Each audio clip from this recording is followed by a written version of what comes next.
Okay, I'm going to start on a run through of my old Foundations of Computer Science final from Thursday, May 3rd, 2018. So here's the first question.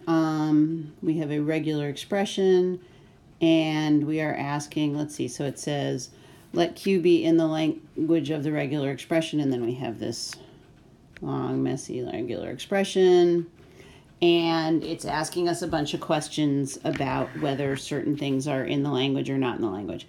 So let's just take a look at this regular expression for a minute. So we have, let me write it maybe up here a little bit. Okay, so here is our expression, and let's look at what we have. We have, I need to find my pen. There's my pen. Okay, so we have a plus in the middle here between two different regular expressions. So that means that our language can have strings that are in this first expression and also strings that are in the second expression. So the first expression, let's see, a bunch of stars here, right? So we have inside the parentheses, we've got 0 or more A's followed by a B, and then that whole thing is starred. So every time we use this thing, we have to have a B, and we can have 0 or more A's. And so basically, we can have a bunch of B's with A's before or, well, between them, but because it always has to end in a B, this piece, even if we start, is always going to end in a B.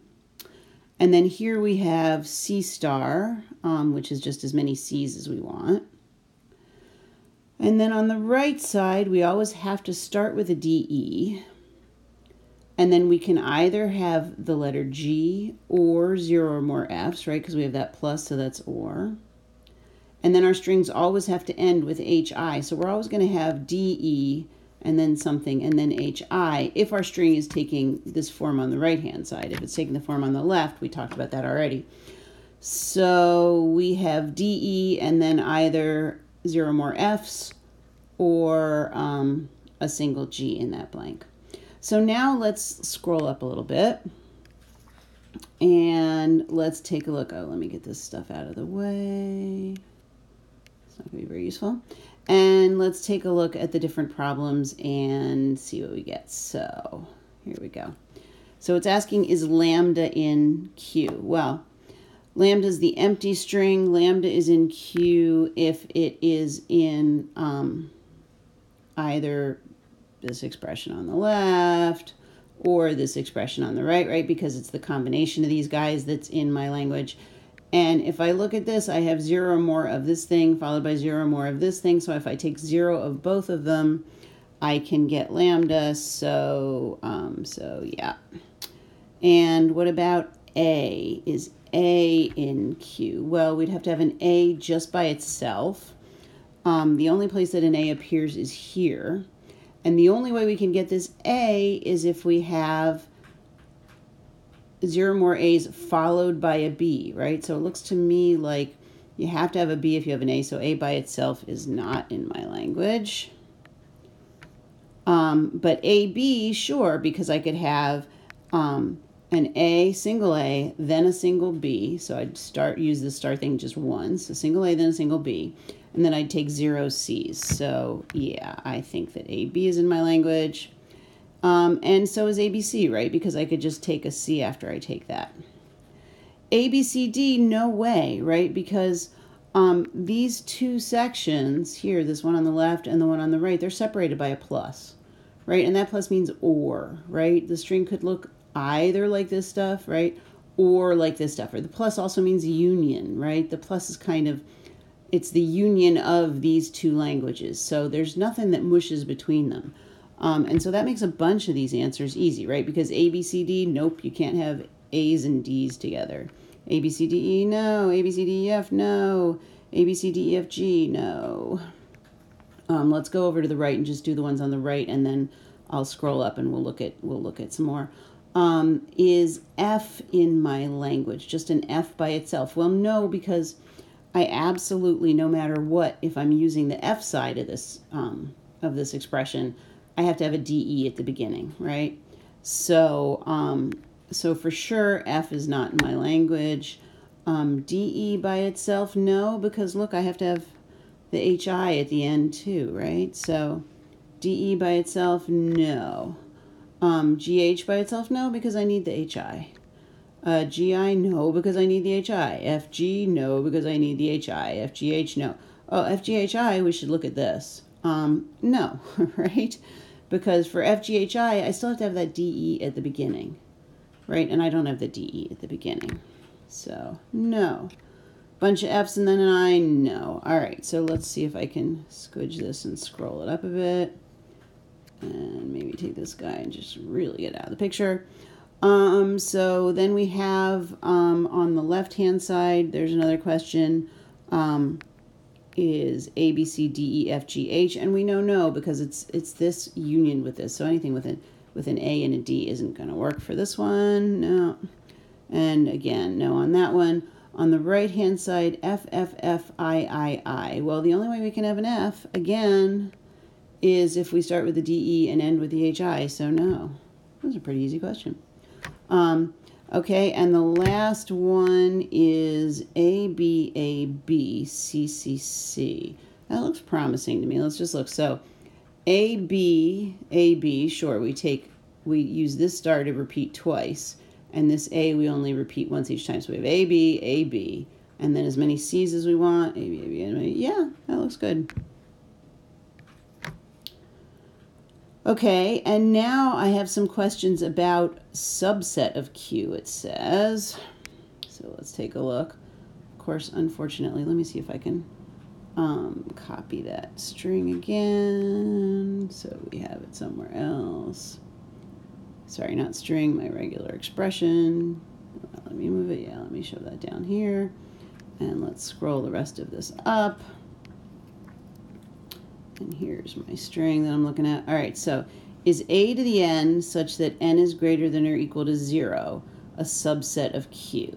So that's basically saying if I start thinking about if I look at Q as a language, really this should say, is it a subset of? Forget that. It should say a subset of the language of Q, right? In other words, is the set on the left-hand side a right, that should all be language of Q. Typo. Look at that. Because we're saying consider what the language that this regular expression represents are all of these strings in that language. So this is saying, you know, this is effectively A star, right? A to the n such that n is greater than or equal to 0. And no, because you can't have A's without B's, right? So no. A to the n, B to the n. Well, so that's a bunch of A's followed by a bunch of B's, right? So let's just see. Looks like no, right? Because suppose I wanted to do 5 A's and, oh, well, hang on. I don't need the C's, right? Yeah, this looks promising. Oh, no. Can't do it.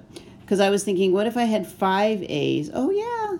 I'm sorry. I'm thinking I can do it. What a good question. Okay, so let's suppose that I want, let's pick some random number. Let's suppose I want A to the 6th, B to the 6th, right? How would I do that? Well, what I could do, let's see, oh, how did that grow in there? That's great. If I wanted A to the 6th, B to the 6th, then I could start with this guy, right? Well, it's all this guy, right? I'm not going to pay attention to the C at all. And the first time I go through this, I could pick 6 A's, 1, 2, 3, 4, 5, 6 A's. Those are all A's. My stylus is not the best today. And then I have to have 1 B, right? And then I would need 5 more B's. And I could get that just by taking more of these with 0 A's, right? So there's 1, 2, 3, 4, 5 more B's, right? Where I just treat this as just B star instead of A star B, because I can do that, because I can just make the A part 0 A's. And so I can get 6 A's followed by 6 B's. This is not saying so the important thing up here is it's saying, is a to the n, b to the n, such as n is greater than or equal to 0, a subset of the language of Q? If I look at this language, the question is, are all of these strings already in that language? And the answer is yeah. Look, I can do it for 6, I could do it for 5, I could do it for 23, I could do it for any number of A's and B's, any number for n. So I'm going to say yes. Okay, now it's asking me, what about AB to the n? So that would be an AB or ABAB or ABABAB, right? Now we're talking about this language, so I could have like AB, right? N is greater than or equal to 0, so it could also be lambda, right? And lambda's in there, right? We already showed that, and that's actually true for this one too. Should have checked that, but anyway. And then we have ABAB, right? And ABABAB, right? All of these things. And sure, those are in there, right? Because, of course, we can just use this A star B and just pick one A each time. So that's a yes. And ABC to the n. So now we have to have ABC in that order, right? So ABC to the n. Oops, stop. That's not what I wanted to do. Ooh, that's really messy and hideous now. Huh. Fabulous. Sorry. Okay, well, let's just do it right here. We'll scribble it right in the middle here. So ABC to the n is lambda, right? What's that said? It's lambda, comma, ABC, comma, ABC, ABC, comma, dot, dot, dot. And that one we can't do because once we've written a C, we can't somehow go back and get more ABs. So that's going to be, oops, sorry. Let's see, let's line this up. Oh, this is hideous, I'm sorry. Let's take this guy and scooch it over. There you go. That was what was right? Those are the right answers now circled properly. And so now we can say that, that this one, oh no, don't do that to me. I think maybe if I change pen color, we'll be all right. Let's try yellow. That this line, oh no, it's not, oh, I'm in the, sorry folks. Yes, it's all lined up again. So I want to say, is this thing here, look, I'm circling it, right? Is this piece a subset? And the answer is going to be no. All right. And thankfully, that's the end of this page. So let's go to the next page. Okay, so on this problem, we can make a little bit more room like this. It says, let L equal the set of strings over the alphabet, A, B, C, D, where every C is followed by a BB. So every C has two B symbols immediately to the right of it. So if there's no C's in it, it doesn't matter, but there's a C with a BB, and there's a C with a BB, and there's a CBB, CBB, CBB, CBB. These are not in L, right? So that C doesn't have a BB immediately after it. This one does, but this one doesn't, so the whole string's not in there. This CCB, not CBB. C just has a 1. There's a CBB, but there's not in here, not in here. Okay, so hopefully you get you understand what's going on. The set of all strings so that every C is followed by BB, right? Every C has two B symbols immediately to the right of it. And I need to make sure that I'm doing this over the alphabet A, B, C, D, right? So we need to take all of that into account.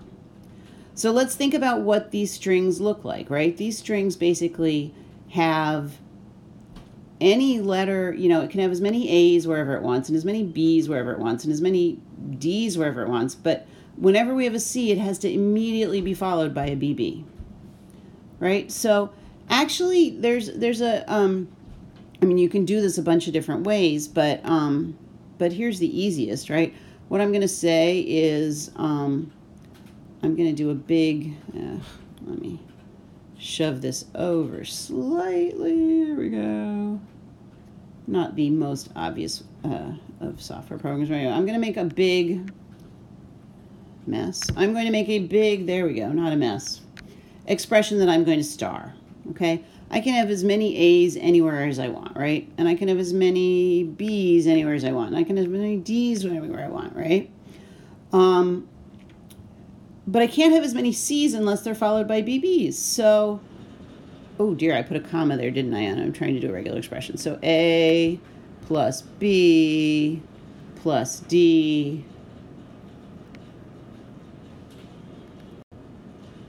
plus, and then what's the last thing I can repeat as many times as I want? Well, I can repeat CBB, right? So let me just write this again. I'll rewrite it in a different color just so you can see it as a regular expression and not as a mess, right? If I just say it's A plus B plus D plus, that's a C, so much for not a mess, CBB star, right? Then basically I say you can take 0 or more of anything in here. And one of the things you can take is CBB. You can't take a C by itself, but you could take CBB. All right, so let's take a look at this one. This says, oh, take the same language that we had before and draw an NFA that recognizes L, right? So, so we want to draw an NFA. It's nice that I said an NFA because they're a little bit easier to draw.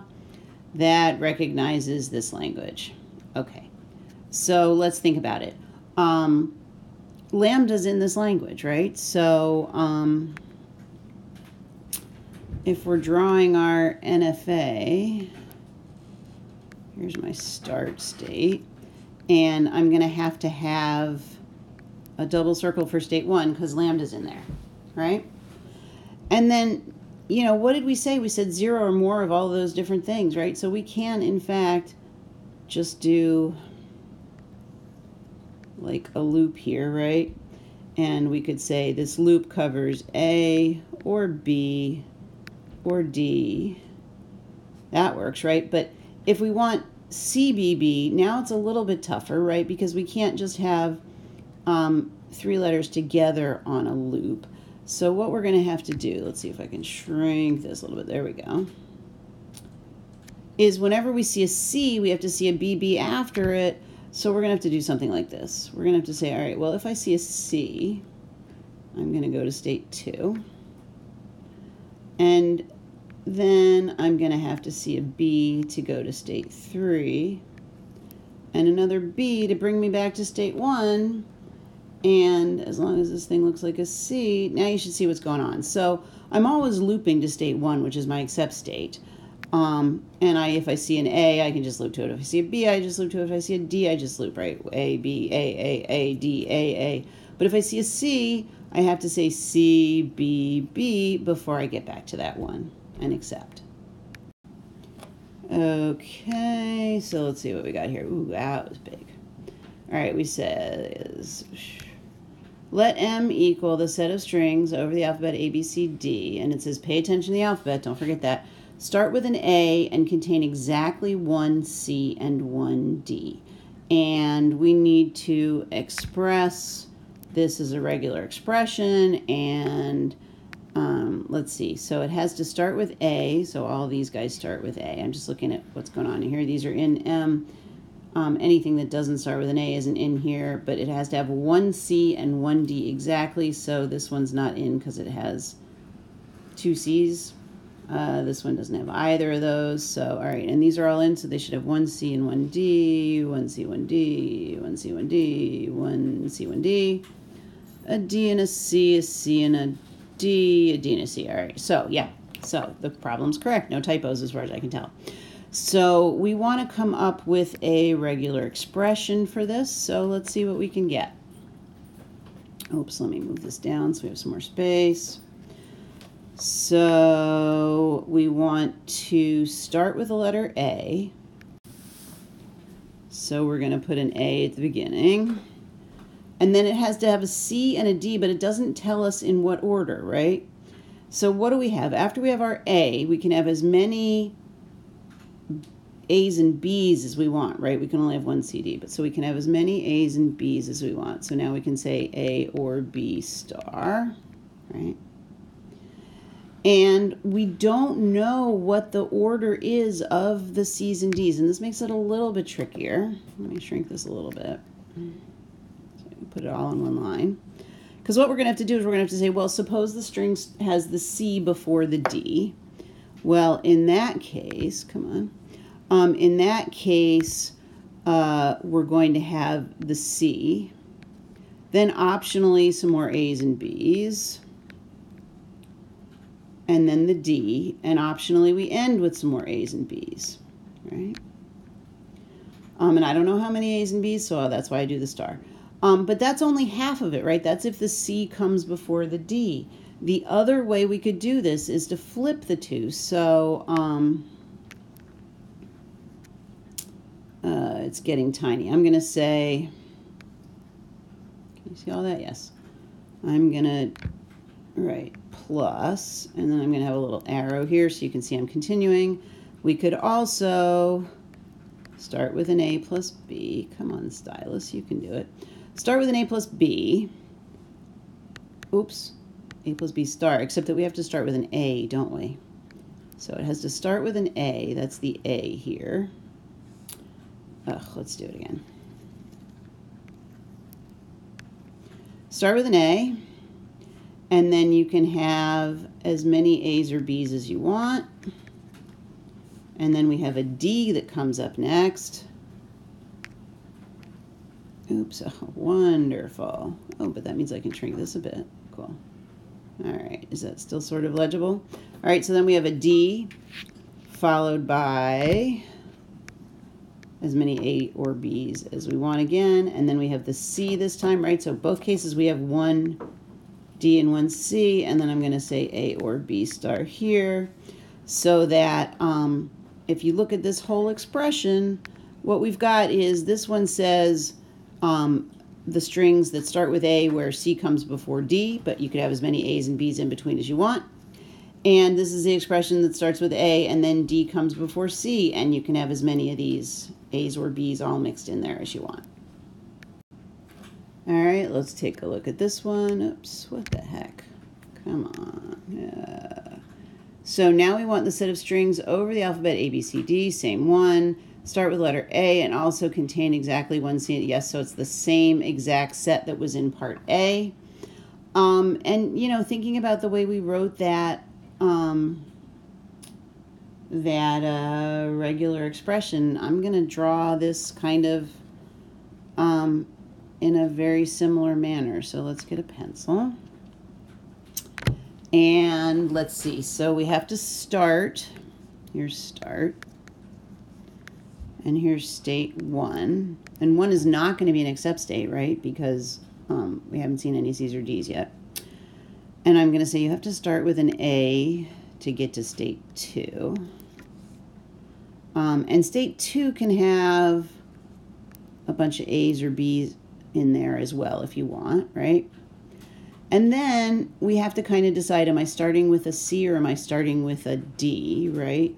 So I'll do it this way. I'll say if I have a C next, I'll go to state 3. And if I have a D next, I'll go to state 4. And let's just do the C path up top for a minute. If I go to state 3 after that C, I can have as many A's or B's as I want. And then I have to have a D. And then I end up at my accept state. We'll call this 5. And I can accept right away, or I can look for a bunch more A's or B's, right? Okay. On the other hand, if I'm going, if I see a D first, so I see some, you know, I see my first A, then I see a bunch of A's and B's optionally, and then I see a D, well, now I could sort of do the mirror image of this, right? So now I could say, well, I can still see a bunch of A's or B's on that loop, but eventually I need to see a C.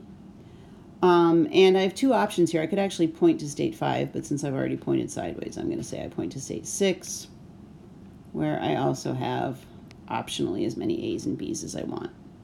So that's an NFA that recognizes this language. Okay, so let's see, what do we got? We're going to take m equals, start with A and also, okay, so same language, yes, this is the same language as the previous page. But now you're asking me for a regular, well, I'm asking me for a regular grammar for M, right? And you remember that regular grammar is, has the special rule that in any of your rules, you can have as many little, oops, come on, pen please. You can have as many little, you know, lowercase letters as you want, you know, if you have like a rule that says S points to something. But you can only ever have one non-terminal, right, in a rule. All right, so let's cross this out. Goodbye.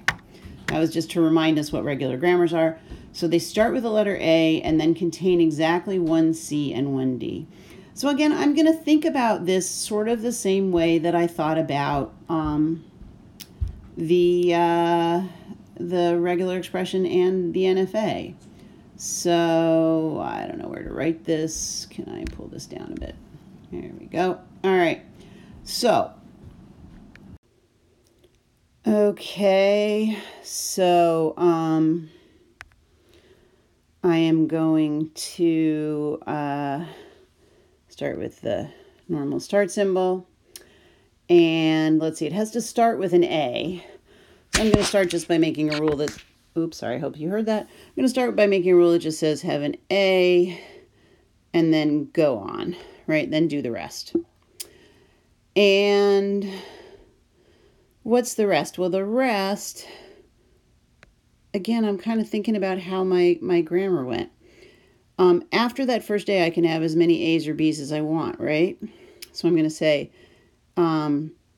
it could go to, come on, AA or BA, or we could go to the rest of the string, right?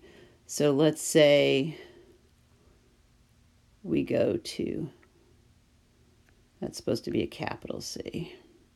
Why don't we make it a D just so that there's no ambiguity? Okay.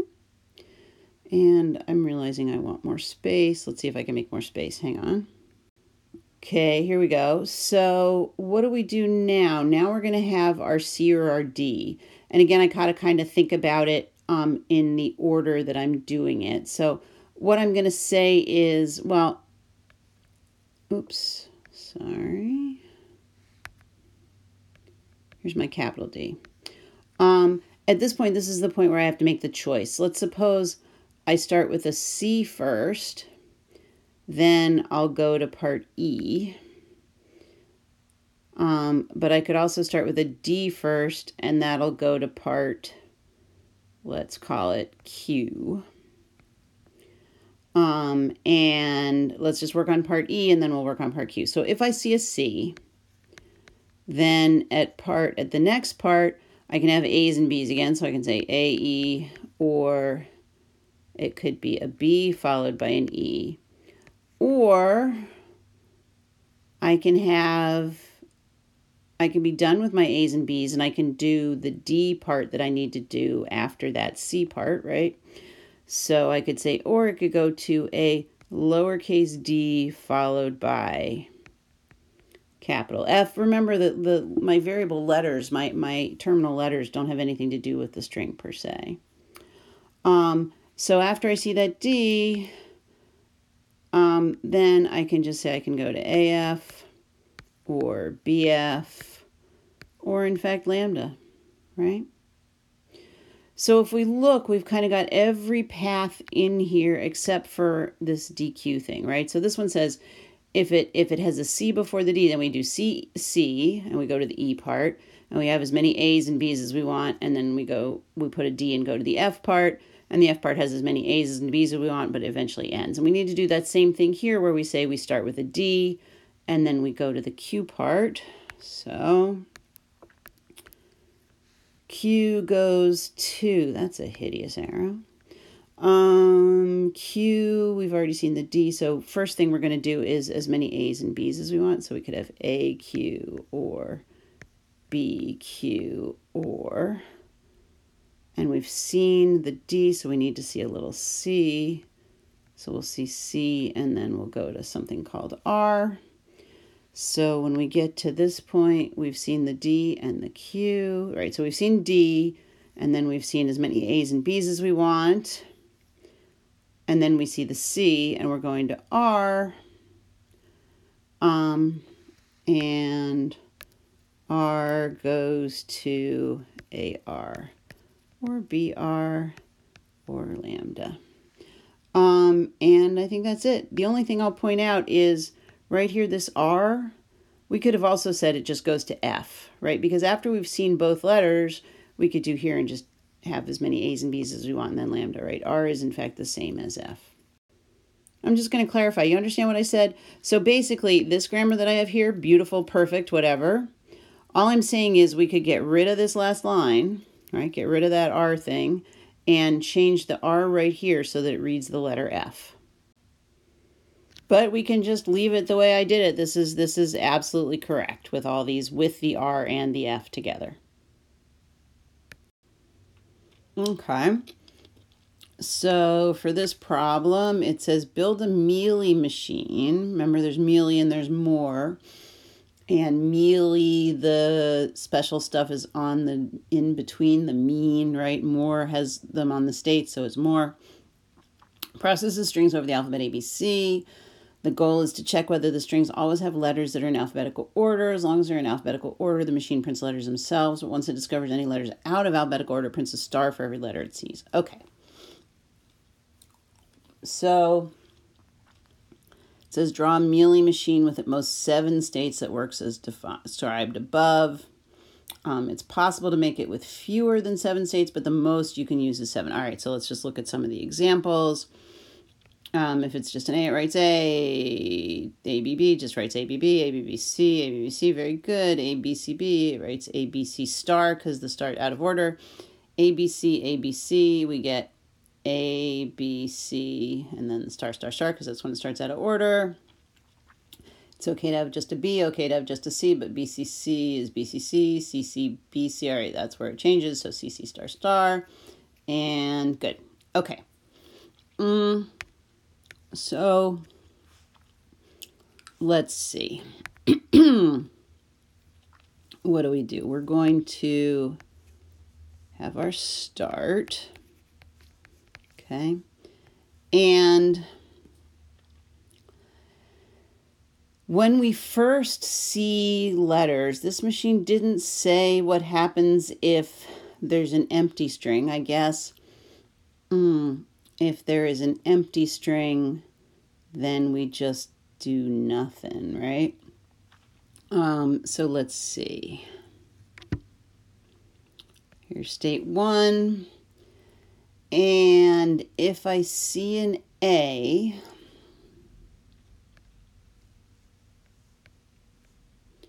well, that's fine. I write an A, and I'm going to go to state 2. I'm not sure I actually need to go straight to state 2 there, but maybe I could do a loop, but let's just see what we get here. And once I'm at state 2, I can see as many more A's as I want, right? And whenever I see an A, I'm going to write an A. But eventually I might see a B or I might see a C. All right, so I'm just trying to think right now of what happens when I see, like, you know, A, B, C, right? So I see the A and I go here and I see as many more A's as I want. And then maybe I see a B, so we're going to have to transition, right? So if I see a B, we transition to state 3 where I could have a bunch of B's. And then if I see a C, I would transition to state 4 where I see a bunch of C's. And if I was at state 4, oh dear, I haven't put any semicolons in. So if I see a B, semicolon, I'm going to write a B. If I see a B, I write a B. If I see a C, I write a C. If I see a C, I write a C. Ooh, that's a bit yucky. Oh, come on, machine. All right, I think I joined them up. Okay. So if I see a C, that says C semicolon C, and that says C semicolon C, right? Okay. You understand what's going on here. Let me make it a little bit clearer. There's my loop, and here's a C semicolon C. All right. Now, this is if I just see some A's, then some B's, then some C's. That all works great. What if I don't see any A's, but I just go straight to B's? Well, I think this will work. If I see a B, then I write a B, and then I'm at state 3, and that all works. And if I am at state 1 and then I see, if I'm start and I don't see anything but C's to start out with, or if the first letter I see is a C, I could transition straight to 4. That would be okay. So I'm going to do C, write a C. And I think at this point I have everything that would be legal. And now we just have to figure out what happens if I see a letter out of order, right? So this is so that I see letters in order. But what do I do if I see something out of order? So let's think about this for a minute. When I'm in state 1, doesn't matter what I see first, an A or a B or a C. But if I'm in state, and if it's state 2, the A's are fine. But when I get to state 3, by the time I get to state 3, I've seen a B already, right? I may have seen an A, but I've definitely seen a B. So I can't see any more A's when I'm at state 3.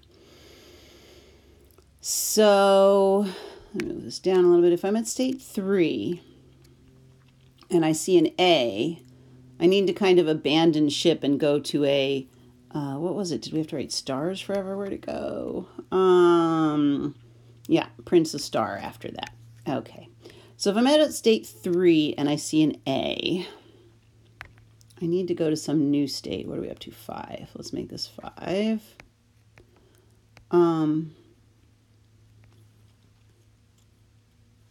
I'm at state 3. If I see an A, I'm going to write a star, and I'm going to go to state 5. And once I'm at state 5, that's kind of like analogous to my trash state. Now I just keep printing 1s no matter what I see. Sorry, printing stars no matter what I see. So let's have a loop here on state 5. Once you're in state 5, you're always in state 5. And if I see an A, I'm going to print a star. And if I see a B, I'm going to print a star. And if I see a C, I'm going to print a star. So that's kind of state 5. Once you're there, you're hosed. And similarly, I could get to state 5 if I'm at state 4, right? If I'm at state 4, I've seen a C already. So if I see an A or a B, I need to go up to state 5 from state 4, right? So let's add that. So if I see an A, I'm going to write a star and go to state 5. If I see a B, I'm going to write a star and go to state 5. So I think that's it, right? It only allows me to see, well, it works for all letters in any order, right? But if I see an A, then I'm okay if that's the first letter. I go to 2. I see as many A's as I want, then B as many B's as I want, and a C as many C's as I want. Or I could just start with a B and have a loop, or I could just start with a C and have a loop, right?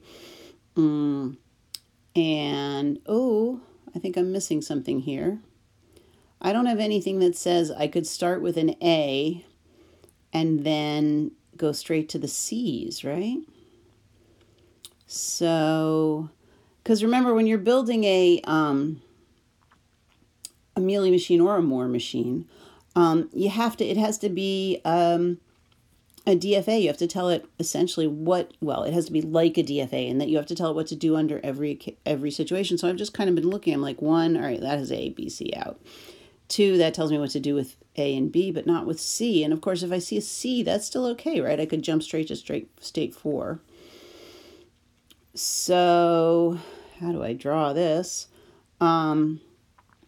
There's 2 options. I could make a state 6 and just have it kind of be similar to state 4. I think what I'm going to do, and I think the teacher will be okay with this on the exam, is I'm going to make it obvious. I'm going to draw an arrow and then kind of jump over that guy and go to here, right? And say that that one is also, if I see a C, semicolon, right, a C. Right, so that's a transition from 2 to 4. I suppose I could have also gone outside. The other thing that I could have done if I didn't have the transition from 2 to 4, right? So this is the option. If I didn't have the transition from 2 to 4, I'm going to do it in a different color just so you see what's going on. I could have a transition from 2 to 6, which is if I see a C, write a C. And then 6 would be, like I said, just the same as 4. I would have C semicolon C. But then if I saw an A, I would write a star and go to 6. And if I saw a B, semicolon, I would write a star. Sorry, not go to 6, go to 5, right? So either I keep this kind of blue line from 2 to 4, and then I don't need any of the red stuff. Or if I don't want to have that transition there because it's just too messy, then I could put the red stuff in and leave that transition out. And I think the question let me have, oh, come on. Oh, how annoying. Okay. Well, let me just move. Ugh, go away, go away, go away. Here we are. Yay. The question let me have at most 7 states, right? See that? At most 7 states. And it could be maybe doing with fewer than 7, but at most 7, and we did it with fewer than 7, so we're good. And if you want to see what we actually did, you have to rewind because I can't bring those mushy bits together. Okay. What do we got? Draw a PDA with at most 10 states using the approach we used in this class, i.e. where X is the initial symbol on the stack and the PDA acceptance is based on string consumption and final state acceptance that accepts this language here. So we got A, B, C to the N, D to the N plus 3. So, you know, if we just think for a minute about what strings are in that language, you know, it always has one A. Oops, that's not going to help me very much. It always has one A and then one B. And if I have like 2 C's, then I have 5 D's, 2, 3, 4, 5 D's. And if I have no C's, then I still have 3 D's, right? Because N is 0. Right, so you understand the language, I hope. If I have A, B, if I have 1 C, then I have 1 plus 3, which is 4 D's. Okay, so this is, we're trying to draw a PDA for this with at most 10 states for this language. And this is using the PDA notation that is, you know, the handwriting one, not the J-flap one. So we are assuming that there is a X on the initial symbol on the stack. So let's see.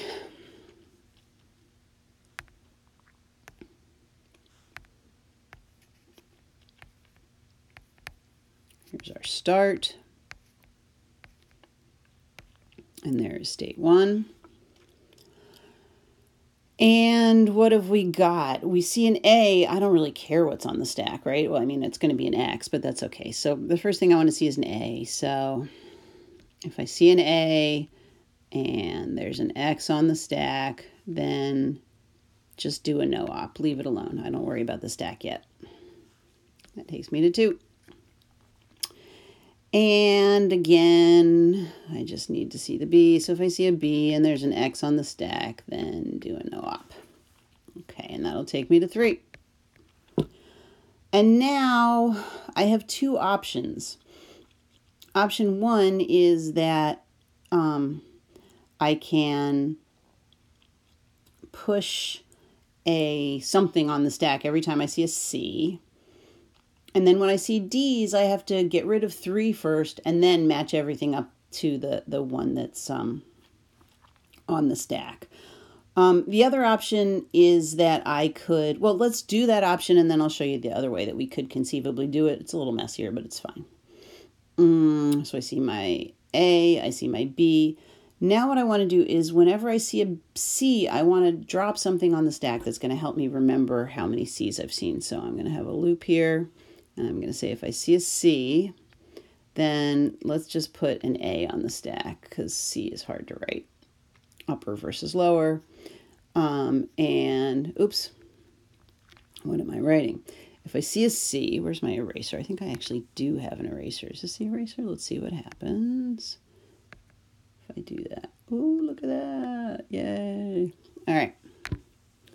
Very exciting to watch this, right? So if I see a C and there's an X on the stack, then I want to push an A. But also, if I see a C and there's an A on the stack, I want to push an A. So here's another loop. If I see a C and there's an A on the stack, I'm going to push an A. So now, where are we? I guess we're at the point where we need to start worrying about the D's, right? So I've seen all the C's I need to, and now I need to see 3 more D's than I saw C's. So let's see if I squidge this. Of course, they're separate now.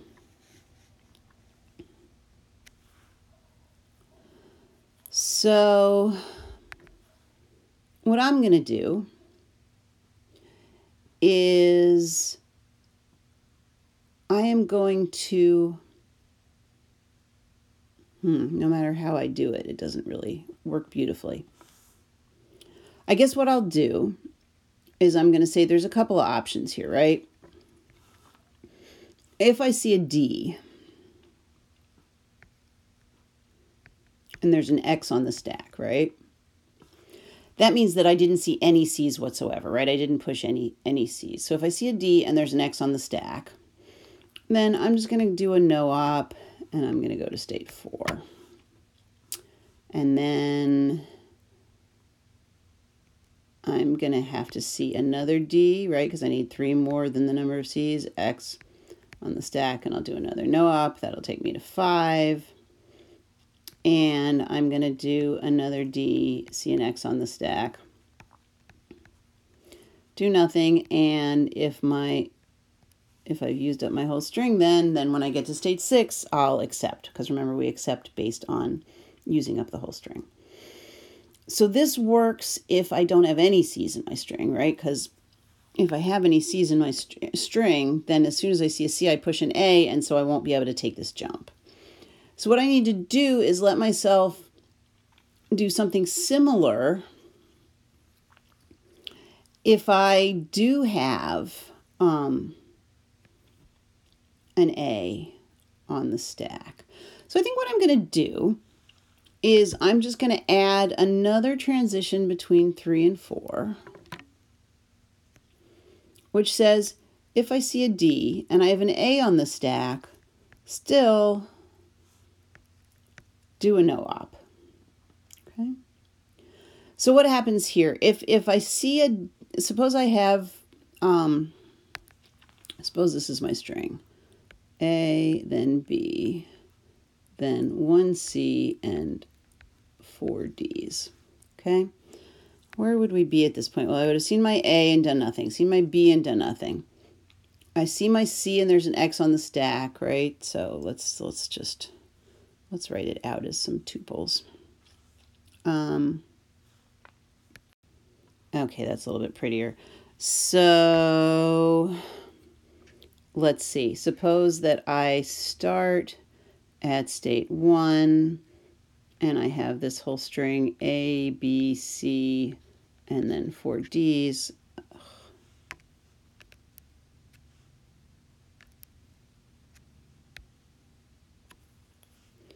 Okay, sorry. And then 4 D's on the stack, and the stack just has an X, right? Then the first thing I'm going to do when I see that A, I'm going to use up the A, so I'm going to go to state 2. I've used up the A, so now I just have B, C, and 4 D's on my stack, and 4 D's in my string remaining, and I still have X on my stack.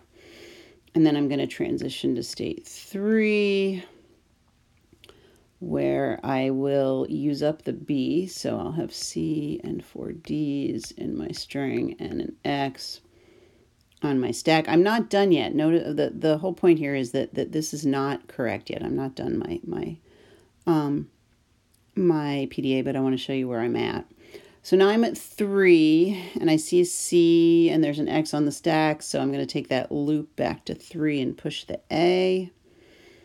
So I will say that I'm still at 3, but now I have D, D, D, D, and on my stack I have AX. And now, this is kind of what I wanted to show you. All right, so now I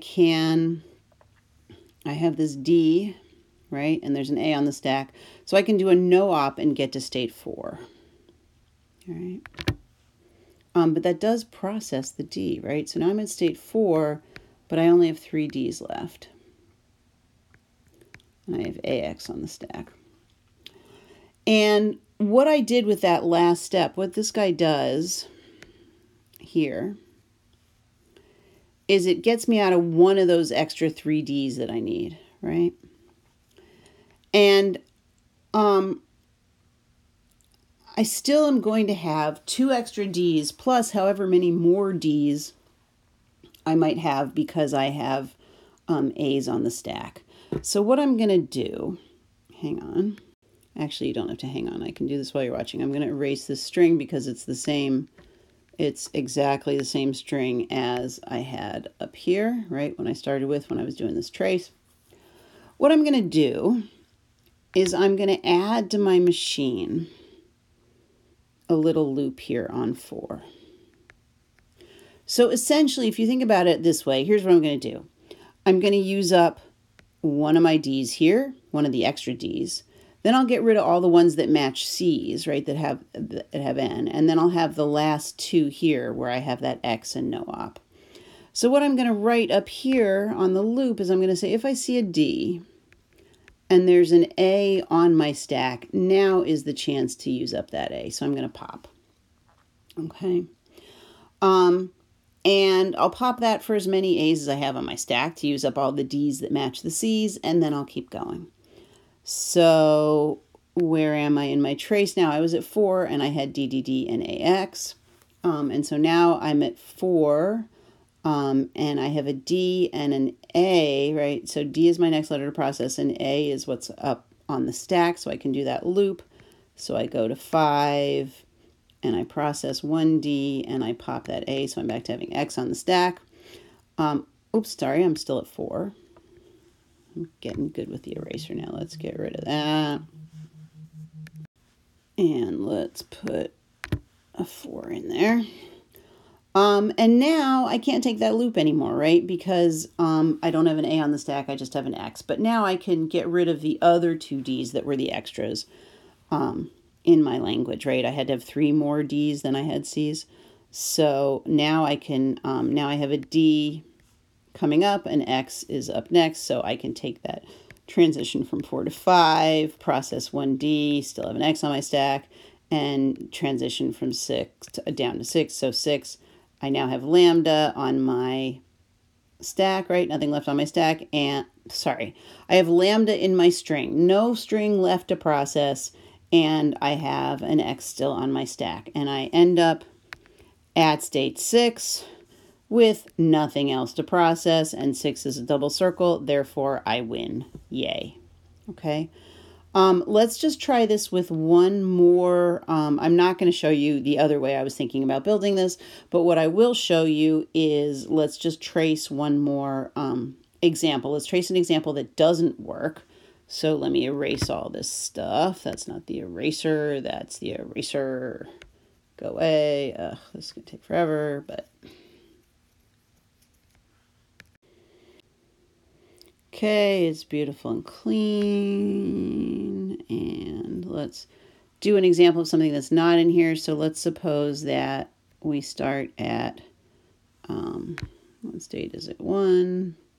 And we have the string A, B, and 2 C's and 2, let's give it 3, 4 D's. And we start with an X on the stack, right? And pretend there's a closed paren there. I just don't have enough space on my screen. So we have an A, so we're going to transition to state 2. We've processed the A, so now we have B, C, C, and 4 Ds. And there's still an X at the top of the stack. We process the B, so we are at state 3, and we have C, C, and 1, 2, 3, 4 Ds left over with an X still on the stack. We processed the C, sorry, when I was processing state 1 and 2, I didn't say it, but you know, right, that I processed the A. I was only allowed to do that because I had an X at the top of the stack. So I could do this, and I did a no op, and same here. So now I am at state 3. I have a C, and there's an X at the top of the stack, so I can't take that loop. I can't take that transition because it needs a D. I can't take that one because it needs a D. But this loopy here has a C with an X on top of the stack. So I am going to stay at state 3, process that first C with 4 Ds. And that loop tells me I have to push an A on the front top of the stack, right? And now I have the letter C and I have an A on the top of the stack, so I'm going to do this other loop here. So I am at state 3 and I'm processing that C, so now I have 1, 2, 3, 4 Ds, but now I have 2 A's at the front of my stack, at the top of my stack. All right. Now I see a D, I'm at state 3, and I have an A at the top of my stack, so I'm going to take this guy, right? I see a D, A, no op. So I'm going to move to state 4. I'm going to process that first D, so now I have 3, did a no op, so the stack doesn't change. And now I have a D on the D is the next letter up. And I have an A at the top of my stack. So if I'm at state 4, I can't do this guy yet. I have to do this DA pop. So I'm going to do that. So I'm still at state 4. And I see an A. So I'm going to process that first D and pop an A. And then I'm going to do that again. So I'm at state 4. I process that D, so I end up with 1D, and I pop the A, and I get X. And now it tells me if I see a D and there's an X at the top of the stack, I can now transition to 5. Of course, I don't have any room, so I'm going to say I end up at 5. And it says DX no op, so I process that D. So now I have lambda and X still on my stack. And now I'm in state 5, and I do have lambda in my string, right? My string, I've processed everything, but 5 is not a double circle, so I lose.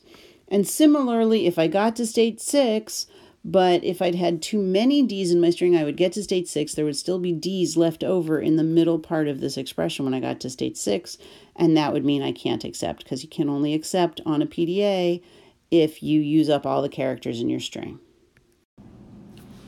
Okay, so here's a problem where, oopsie, we have n equals language accepted by the PDA shown below, and we use the approach we used in class. X is the initial symbol on the stack, so this is not in JFlap, this is textbook style. And let's see, it asks a bunch of questions. So the first question it asks is lambda in the language of this PDA? And since 1 is not double circled, the answer is no. Is double A in this language? Well, let's see. So if we have an A, let's just trace it, shall we?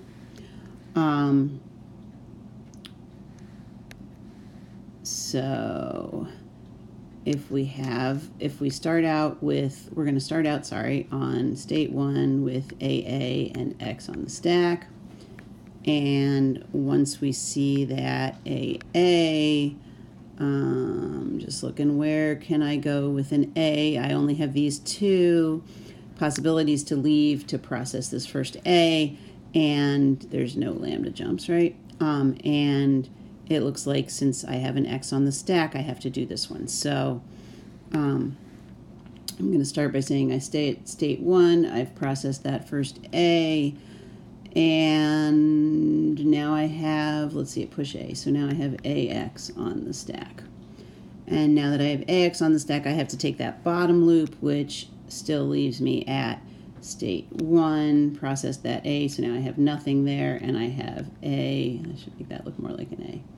I have AX on the stack, and of course now we have lambda, and we look, I'm at state 1, and I say, can I accept? No, because 1 isn't a double state, so that's going to be a no.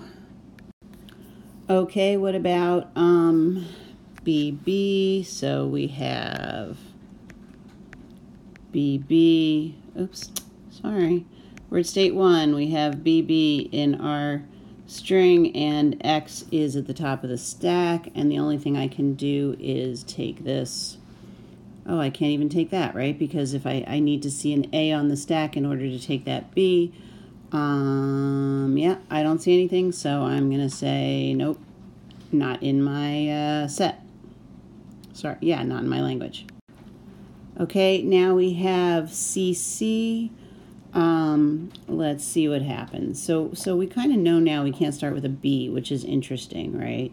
So, in fact, I'm going to write that somewhere. Because eventually we're going to be asked, oops, sorry. Can't start with B. Let's just remember that. Okay.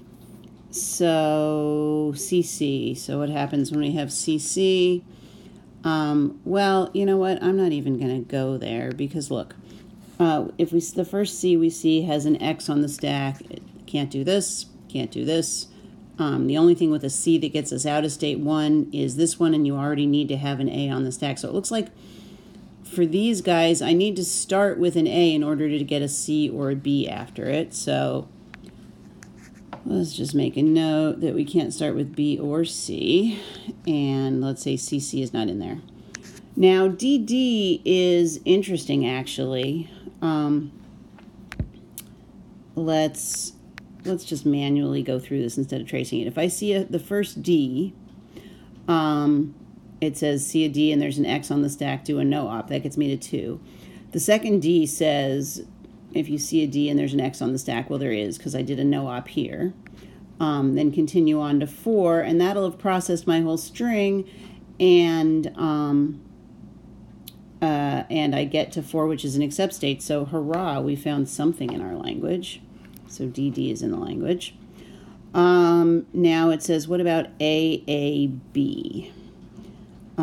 So let's see. If I have ABB, then I start at state 1, I have ABB, and I have X on my stack. Remember, if we were doing this with J-flap, we'd have Z, but here we have X. And I see the A. The only thing I can do is that top loop, so I'm going to stay at state 1, having processed the A. Now I have BB on there, and I have an AX on my stack, right, because this guy told us to push an A.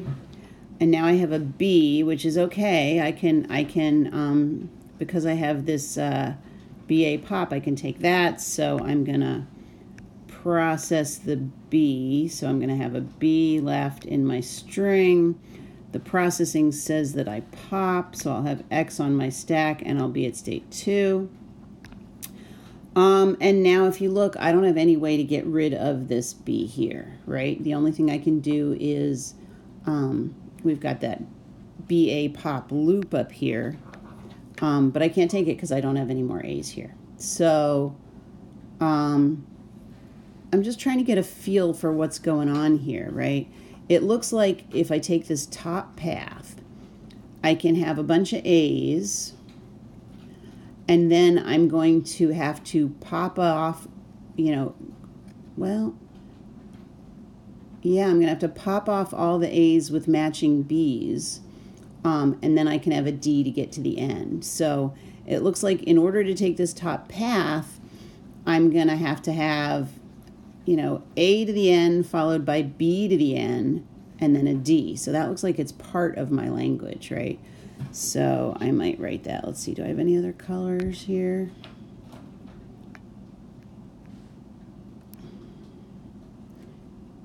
So I'm just gonna, oops, let's see. Oh, they're all still stuck together. That's good. So I'm gonna write, let's see, let me just write some notes up here. We can't start with a B or a C. I'm gonna write that again up top. So can't start with a B or a C. That was the first thing. And then we also said that Let me scooch this just up a little bit just so you can see that top path again. Oh dear, now we're disconnected. Don't ask me why we're disconnected, but we're disconnected. So we can't start with a B or a C. And also, it looks like it takes A to the N, B to the N, D is in my language. And my language was called N, so I'm going to say, oh dear, not double. Oh dear is in N, which is my language. All right. Okay, so let's move back. And we said AAB was not in there.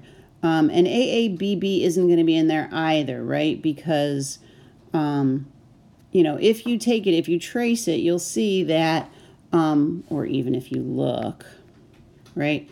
The AABB root, well, that would get us to 2, but then we need this D to get out of there. So I'm going to say AABB is not in there. And similarly, AABD is not going to be in there. You can do the manual trace if you, well, I encourage you to trace it out by yourself, but let's look at this for a second. If I have the AA, then I'm going to have 2 A's on the stack. A single B pops that first one, but then I can't do anything with this guy. I can't transition to 4 unless I have an X on my stack, and I won't. So let's give that a circle. Aha. Now we have something that's looking interesting, AABBD, right? So let's see. This one I'm pretty confident we've agreed it's in there, but let's just try it. I start at 1, I have AABBD with an X on my stack. I take that top loop, so now I'm still at 1. I've processed the A, so I have ABBD, and I had to push an A, so I have AX on my stack. I take the bottom loop to process this A, so I get 1 BBD, and that one told me to push an A, so I have AA, those are A's, X on my stack. And now I see that B, so I have to take this loop here to 2, right? So I'm going to go to state 2, process that first B, so I have BD on there, and it says pop, so I end up with AX on my stack. I see another B, so the only thing I can do is stay at state 2, but I have an A, so I'm good. So I say 2, process the B, and I'm going to pop that A, and I end up with D in my string and X on my stack, and now I can take that last jump to state 4. So I'm at state 4. I've processed my whole string because it says, oh, it says DX. Yeah, right. DX no op. So I processed my string. I processed the D, so now I don't have anything in my string anymore. Doesn't matter or not whether I have an X on the stack. What really matters is that I finished. I have Lambda as my string, and I'm at the final state, right? So that one is going to be a yes. AABBD. Yes. All right, but I hope you're with me that 2 A's and 3 B's is not going to be in there because we don't have that last D. 2 A's, 3 B's, and a D is not going to be in there because we can't actually get the that third B off there. Do it by hand and see what I'm talking about. Okay, AAC. Well, this is interesting. Let's see. We haven't done anything on that bottom path before, so maybe we should talk about that. If we start at 1, we have AAC, and we have an X on the stack. So the first couple of moves are going to be the same as we're used to. 1, and then AC, and then we have to push that A, so we have AX on the stack, and then we can process that A, take the loop again, so we're at state 1. We now only have C left in our string, and that loop told us to push an A, so we have AX on our stack. And where are we? We have a C and an A, so we can take this guy, CA pop. So we have 1, we have Lambda is our string now, and we popped one of those A's, so now we have AX on our stack. And if state 3 were an accept state, we would say, yes, it's in the language. But it's not, and we don't have any way to get to state 4 because we need another C somewhere. So it looks like we are out of luck here. So no, it's not in our language. Sorry. Oops, oh well, it's going to be red. I was trying to erase the stuff on the right and didn't do a very good job. Okay, so where were we? We said that AAC was not in there. Oops. This is a wonderful interface to use. Okay. AACC.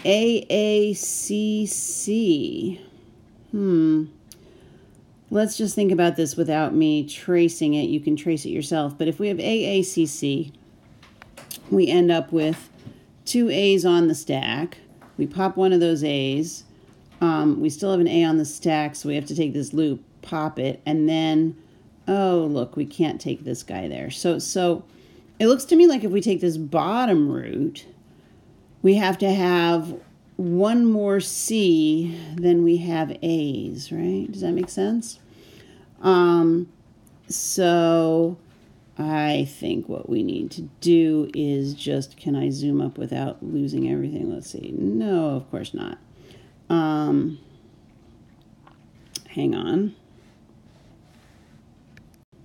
All right, so we said can't start with a B or C, and we can have A to the N, B to the N, D, and also now we know we can have A to the N, C to the N plus 1, right, is in our language. And somehow all of our circles have gotten yucky, but let's just look at the, oh, that's nice. Okay, let's just look at this PDA at this point and see what we've got. What do we know? We know that I can push as many A's as I see. I'm going to push A's on the stack.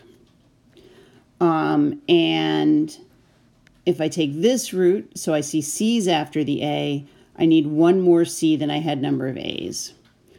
If I take this root, I need the same number of B's followed by a D. And then one thing we didn't look at yet is that DD, right, is in there just by itself. So, so let's see, what have we got? Oh, we've lost it. There we go. So here is what I think the language is going to be, is all of these things. And also DD just by itself is in my, there we go, in N. I'm not used to writing an N that's not the natural numbers. So let's see if I can grab this bit. Maybe, kind of, sort of. Actually, I'm going to shrink it first. Welcome to the wonderful, oh no. All right, I'm not going to shrink it first. Let me see if I can just duplicate everything that's here. I got it. And can I drag it down? Excellent. And I can shrink it a bit. Beautiful. Amazing. Let's drag it down a bit. Let's drag it down a bit so we can kind of refer to it. Here we go. So here's my list of stuff. So let's just go through real quick and give you some answers here. At least the ones we haven't done yet. So 2 A's and all that many C's? Nope. 2 A's, 4 C's? No. But 2 A's, 3 C's is going to work. And 2 A's, 2 C's? No. 2 A, 1 C? No. So I think we've gone through everything on here. Now, the interesting thing is that part C is continued on the next page. So let's go there. Sorry, part 6. Did I say part C?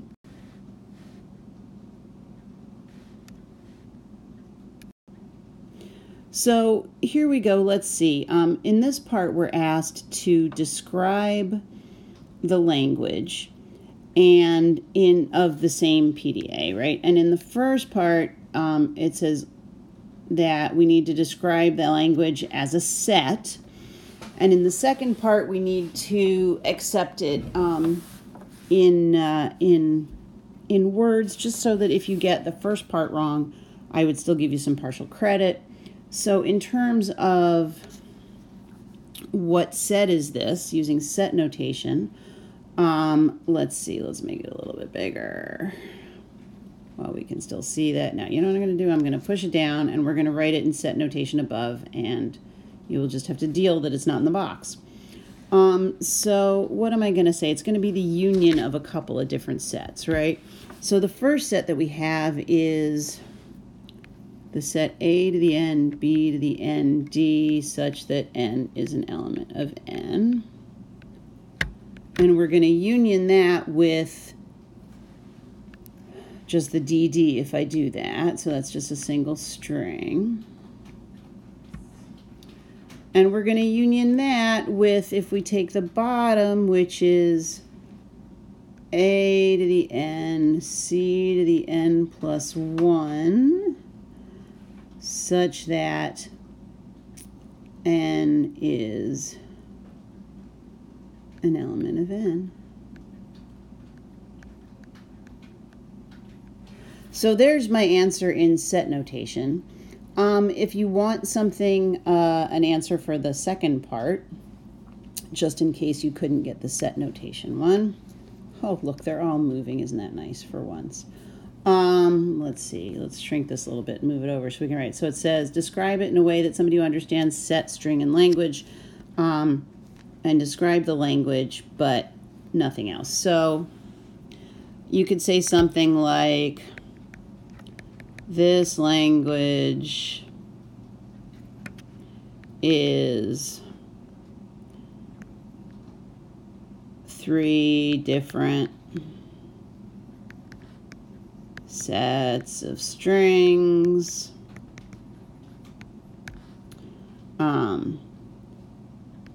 The first,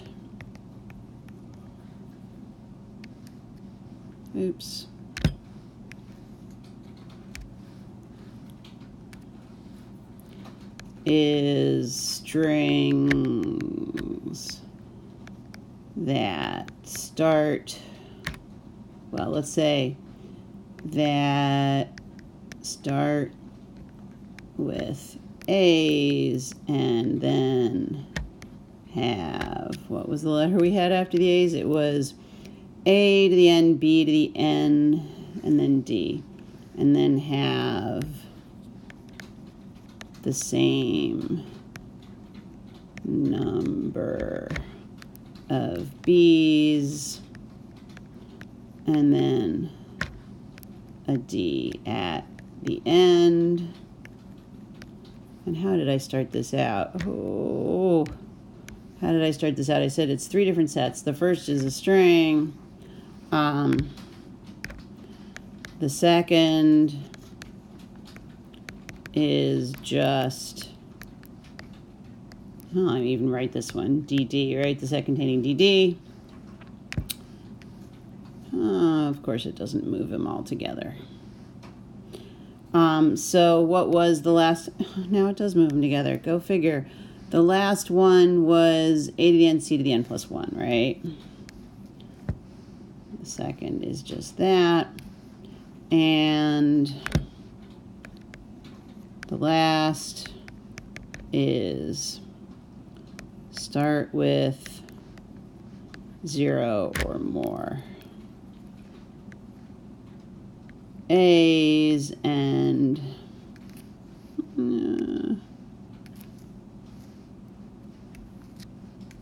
don't ask me why that worked. And then have that many C's and then 1 extra C. You know, something like this. This is messy. I'm not looking for quite as precise with this question, right? If you look, oh, come on, just move down. If you look at what I'm doing in here, right, you can get 7 points if you describe it correctly using set notation, and you can get 3 points if you convince me that even if you got the set notation wrong, you still understand what this PDA does. Okay, here we're asked to find a context-free grammar for a tricky string, right, that's presumably not regular. Let's move it down and let's just make it big. And yeah, if you look at this, It's not regular, but it's not hideous. I could have made it much yuckier. But what you want to notice is that these guys kind of match up, right? And then this D and F are just on their own. So we have to do that bubble trick with these, right? Every time we see an A, we have to see a BC at the same time. But we do need to have two A's, two extra A's than BC's. So I'm going to do something like S goes to, why don't we call this bit A, and the rest of it, it looks like it's going to, well, you know what, let's call this piece B. And let's call this bit here, I'm not going to use C because the capital and lowercase are too close. So I'm going to do that piece D. So what do we got? S goes to A followed by a B, and then I've got these two E's. I'm just going to write them now. E, and then the D part. And what about that A part? Well, the A part starts with two extra A's and then has the bubble, right? So I'm going to say, let's see. The A part goes to, well, let's just get rid of those two extra A's off the bat. E, and now we can do the E part as our bubble. So the E part, what did I mean by bubble? If you can't remember what I mean by bubble, it's going to go to A, E, B, C, right? Every time we go through this, we put an A on the front and a B, C on the back, or, well, there's nothing in between, so we're just going to say or lambda. So let's see, we've got the A part done, we got the E part done. We still need to do B. What's B? Oh, B is just a whole bunch of D's, right? So B is going to go to, and X can be in natural numbers, so B goes to DB or lambda. And same with that last part, the F part. F is going to go to little f. Look at that, it's called F. Oh, it's not called F. Ugh. Sorry, let's not get confused. It's called D, right? So we're going to say, let me just scooch down a little bit so I have a little bit more room here. Maybe I can erase it. Where's my eraser? Look, it's working. Yay, it's fun. Okay. So what do we got? We have that last bit. Let's move it over so we can see the whole string. D, right? So this really should be under the other things, but that's all right. What is D going to go to? Well, it's a bunch of F's. So it's going to go to F, D, or, can't quite fit it in there, psh, lambda. Sorry, lambda. Okay. I wonder, can I shrink this whole thing? Just, there you go. Look, you can see the whole thing. Magic. All right, there you go. Okay, let's see, super quick, part 1 or part 8a. Give an example language is both context-free and regular. Well, that's any language that is regular, right? So I could say, you know, here's a language, and that's regular. It's also context-free. I probably would have accepted also a regular expression for that language. I'm not sure. Since I asked for a language, it seems sensible to give a set. Give an example of a language that's not context-free. This is something we can't do with a PDA. So that's going to be something like A to the N, B to the N, C to the N, such that N is in the natural numbers. That's like the classic thing we can't do with a PDA. Just like A to the N, B to the N was the classic thing we couldn't do with an NFA. All right, and what's the bottom bit? It says, give one example of a pair of sets M and N such that neither is the empty set, and if we union them, it could be a language, but not as an alphabet. But if we squish it, it could be a language and an alphabet. Oh, isn't that weird? So let's just think for a minute, because this is totally weird, right? When I union them, it's not an alphabet, but when I squish them, it could be a language and an alphabet. And you think about that, and you think usually alphabets are you know, if you have something that's an alphabet, like, you know, if I have A, B, C, right, that could also be interpreted as a language. It's an alphabet, but it's also a language. But here I'm saying that one of these guys is going to be a language but not an alphabet. But when I squish them, it could be both a language and an alphabet. So, you know, what's if it's going to be an alphabet when I squish them, then they still have to be single characters when I squish them. So that's making me think, oh, Lambda's coming in here. And then if you see something like that, you can see how this would actually work. Now's the time I really want to move these two guys up into my answer box. I don't suppose I can. No, of course not. So let's do our answer in green. Let's make it super simple. Let's just say that M is the set B and N is the set lambda, set containing lambda. And let's look at this and make sure we have everything right here. M is not the empty set. That's right. That's supposed to be a check mark. And N is not the empty set. Yep, they both have something. M union N is a language but not an alphabet. Well, what is M union N? M union N is going to equal B comma lambda, and we agreed that lambda wasn't going to be part of an alphabet. But MN, so we'll put a little check mark, but MN is both a language and an alphabet, because what does MN equal? Well, MN equals, if we squish this guy with this guy, all we get is the set containing B, and that for sure is both a language and an alphabet, right? As an alphabet, it's just the single character B. As a language, it's the single string B. Well, this is a pain. This question is a Turing machine question. For this class, we hadn't used JFlap, so the notation is a little bit different than the notation you're totally used to. You did see the notation in the book too, so hopefully you remember that. But we're asked, does it accept a bunch of string? Well, does it halt if there's certain strings? And if your answer is yes, what other than the empty spaces is written on the tape when it halts? So let's just try this and see what we get. This is saying, okay, so we can only get to the halt if we take these arrows. I'm just trying to look at this thing and get some feel for what the heck is going on in here, right? So let's look. So let's just take a look at what all the different things are and see if we can glean anything out of that. So I have, if I see an A, replace it with a C and go right. If I see a B, leave it alone. If I see a D, leave it alone. Oh, isn't that interesting? So I'm changing all the A's to C's, all the B's to B's, all the D's I leave alone. All right, and then this is,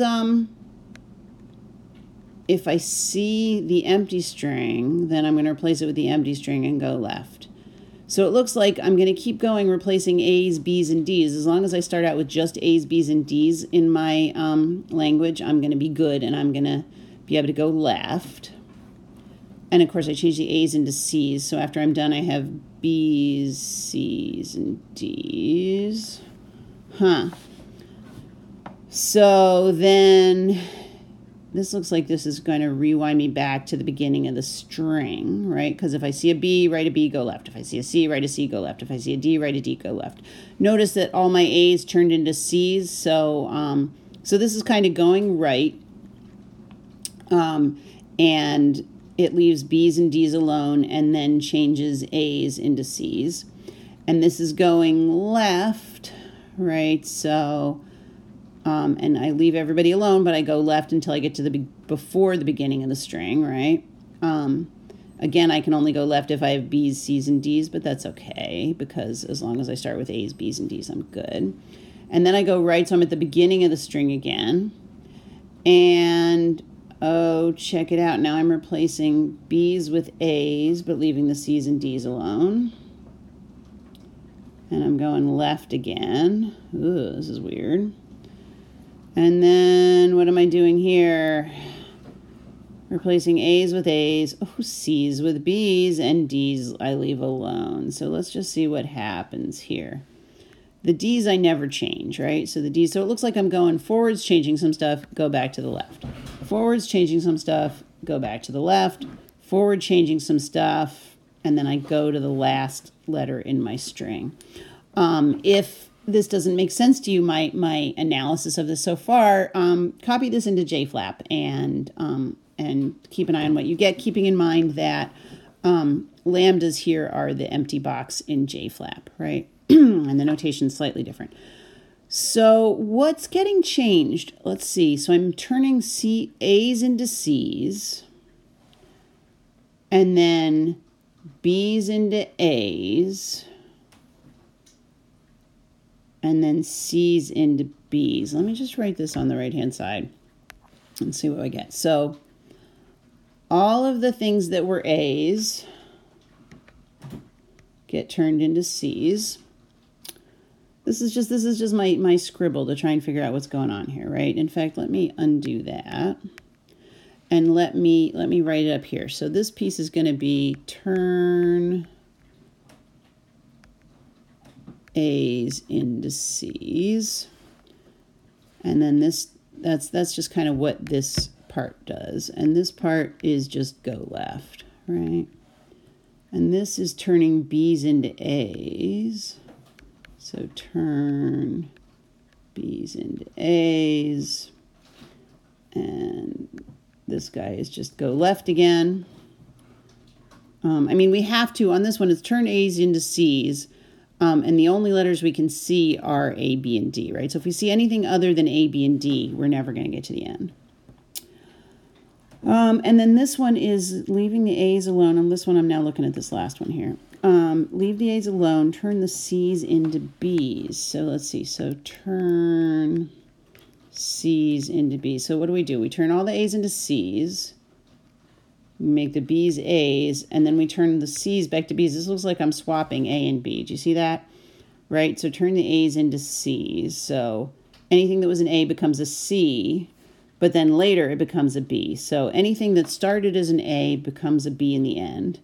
And anything that started as a B becomes an A at the end. So yeah, this is essentially what this is doing, is it's swapping A's and B's, right? It's trading them. All right. So now that I've looked at this for a little bit, let's see what the questions are. And the questions in this problem are actually intended to kind of help you walk through and just try some examples, right? So the first question was, does it halt if the input string is AAAA? And if you walk through this, maybe we'll walk through for this first one, and then you can do the others on your own. If your input string is AAAA, then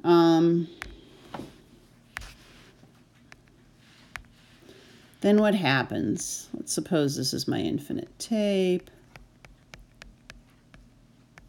And I have A on here, right? And I start right there.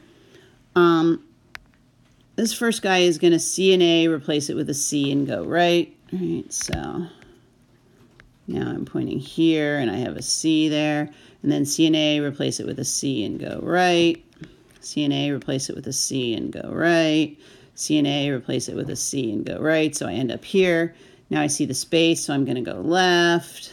Right? Maybe I'll use this guy to show you where I am. So I go left. And then I'm in state 2, and state 2 says as long as you see, oops, sorry, that C, this C goes in this spot. It's not exactly obvious. All right, so then, you know, if I see a C, go left, go left, go left, go left until I'm at the space. And then it says state 3 is basically if you see a, oh, sorry, so I transition to the right. This is so much easier to do in JFlap. This is why I started using JFlap. Why don't you, if you're confused, put this into JFlap and try it. But look, I'm going to go to the right with the C's, then I'm going to go to the left. And then all these C's are going to turn into B's as I go, oops, as I go to the right again. So B, B, B, B. And then I have this, oh, if you see a lambda, replace it with lambda and go left. So I think we're going to end up with the tape head pointing at that last B. But like I said, the A's and B's have been swapped. In this case, it's all B's. So, and we do make it to the end of the string, right? So the question here, let's see if I can shrink everything again. No, of course not. I'll at least shrink this one. So see if I can get rid of that. See what a pain this interface is? See how wonderful it is? I'm bringing you this exam. This exam is mostly brought to you by me pausing and moving stuff around. Anyway, so where are we? We are here. Look, I can move it all at once. And now you can see it all. So does this Turing machine halt if the initial input string is AAAA? Yeah, sure it does. And what's written on the tape when it halts? Well, what's written on the tape is BBBB. Does it halt if it's BBBB? Yep, if you walk through this, yes it does. And what's written on the tape when it's done? Well, it's replaced all the B's with A, so we got A. Does it halt if it starts with CCCC? Well, now it gets interesting, right? Because if we start with CCCC, we can't take any of these guys, right? We can't take this because it's no longer a free jump, right? This is a jump only if I see a lambda, then replace it with a lambda and go left. So I'm stuck. I do not, well, I don't get to halt, right? No, I just sort of fail, right? Because halt means success. So I don't get to halt. So my answer is going to be no. And it says if your answer is yes, what's written on the tape when it halts? Oh, they don't even ask me. So what would be written on the tape when it halts? Well, oh, it's not halting, right? What's on the tape when it sort of stops and fails? That would just be all the C's. And what's that last question? Does it halt if the initial string is DDDD? Absolutely. It halts and it just leaves the D's alone, right? DDDD. And so this is trying to get you to sort of walk through this example and say, well, what happens if the string is ABAB? And if you walk through, you'll say, yes, it does halt. And what does it end with? It ends with BABA, right? Does it halt when the initial string is CDCD? Well, no, because when we start with a C, we can't do anything. Does it halt if the initial string is AADBAB? Yes, it will. And what's it going to do? It's going to swap the A's and the B's and leave the D's alone. So we end up with BBD, ABA. And does it halt if we have DBBAAA? Sure, all those letters are going to let me go through this. And the D is going to stay alone. So that would be a yes. And the D is going to stay alone. And then we have AABBB. Cool. So here we're talking about the same Turing machine. And it says the set of all input strings you can give this Turing machine that results in the TM halting successfully is a regular language. Give a regular expression that represents this set. Well, it's just anything that has A's, B's, and D's, right? So we have A plus B plus D star. One or two English sentences explain the relationship between input strings that are in the language described in 9.3a, which actually should say this part here, typo, and what's written on the tape when it halts. Don't explain what happens at every step. Just say something like, here we go. It's a program, so it's a program that takes... Ooh, it worked. Strings over the alphabet A, B, D, and swaps the A and the B. Well, swaps the A's and the B's? No, it sort of turns all the B's into A's and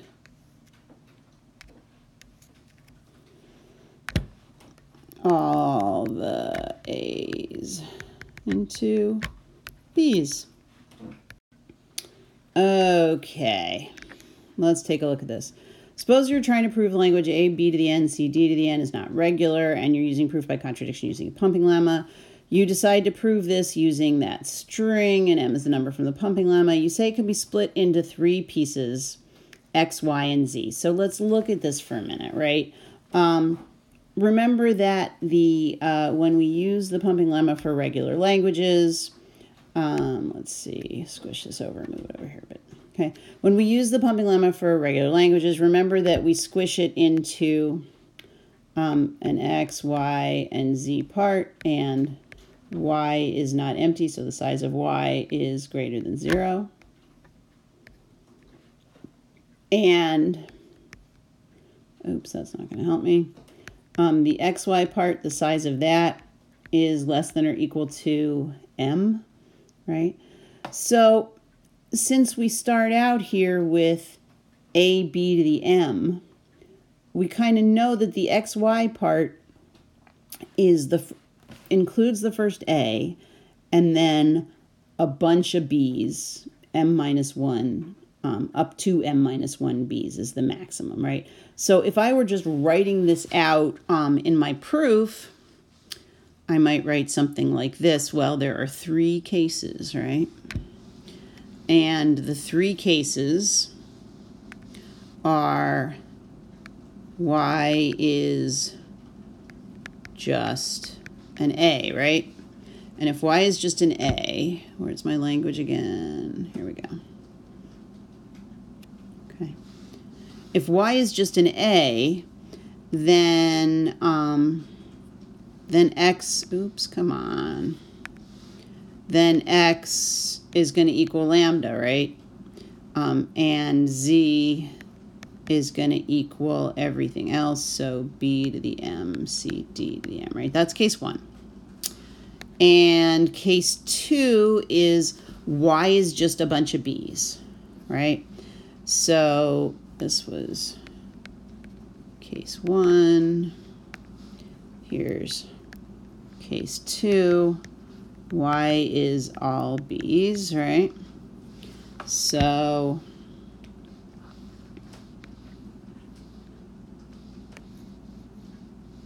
oh, you gotta love it. Hang on. Okay, so case 2 is y is all b's, and you can see I just kind of moved this guy over here so we can see it. If y is all b's, then the x, how many b's is it going to be? It's going to be, you know, y is going to equal b to the k for some k, and k has to be greater than 0 because y can't be empty. And k, the most b's we can have is m minus 1 because I can only, the xy part, remember, can have at most m letters. And we have this a at the beginning that's going to have to be part of x if it's not part of y. So we can only go up to the m minus first b here. So less than or equal to m minus 1. Can you see that? Let me scooch over just slightly. Oh, yeah, of course they're not connected. Okay. And then the x part, what's going to happen with the x part? The x part is going to be the a and maybe some b's, right? How many b's could it be? Well, it could be 0 b's, so we'll say b to the q or something, where q is greater than or equal to 0, and it's less than or equal to, well, what's the most we could have?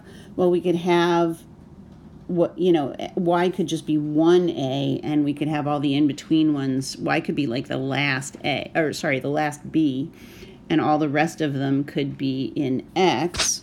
Let's see, can we shift? Don't ask me why it's now working. 0 is less than or equal to q is less than or equal to, well, I guess we have the number of b's totally possible, which would be m minus 1, and then we take away any that y used up, right? And z is going to be everything else, right? So z is going to be equal to a to the m, we start with m, a's, minus the k that we use up for them in y, minus the q we use up for them in x, and then can I, oops, no, that's not going to work. Can I drag this guy over? Oh, no, of course not. Oh, well, you remember it's ab to the m, c, d to the m, right? So we have all the a's. Oops, that should be a, sorry about that, a, and then a bunch of b's, right? And then, what was it? It was a, b to the m, c, d to the m. So then we have a, b to the m, A, B to the Z is going to be all of those, and then C, because we can't have the C in the Z part, and all of the D's.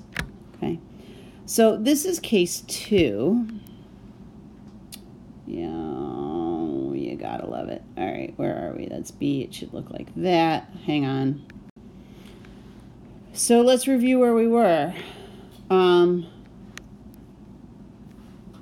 We were fine until I tried to move stuff. Okay, case 1 was where Y was just a single A, right? And case 2 was Y was just a bunch of B's. Not necessarily all the B's, but there's no A's or anything else in Y. Y is just made up of B's.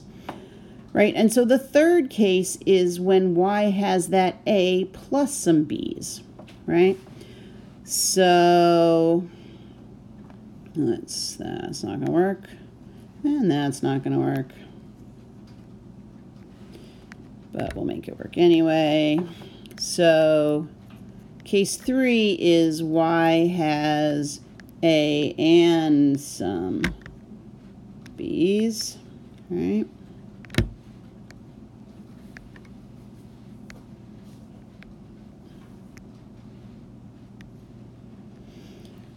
And if Y has some A's and some B, Y has the A and some B's, then we can start out by saying X is just lambda, right? Because the A's are already taken care of.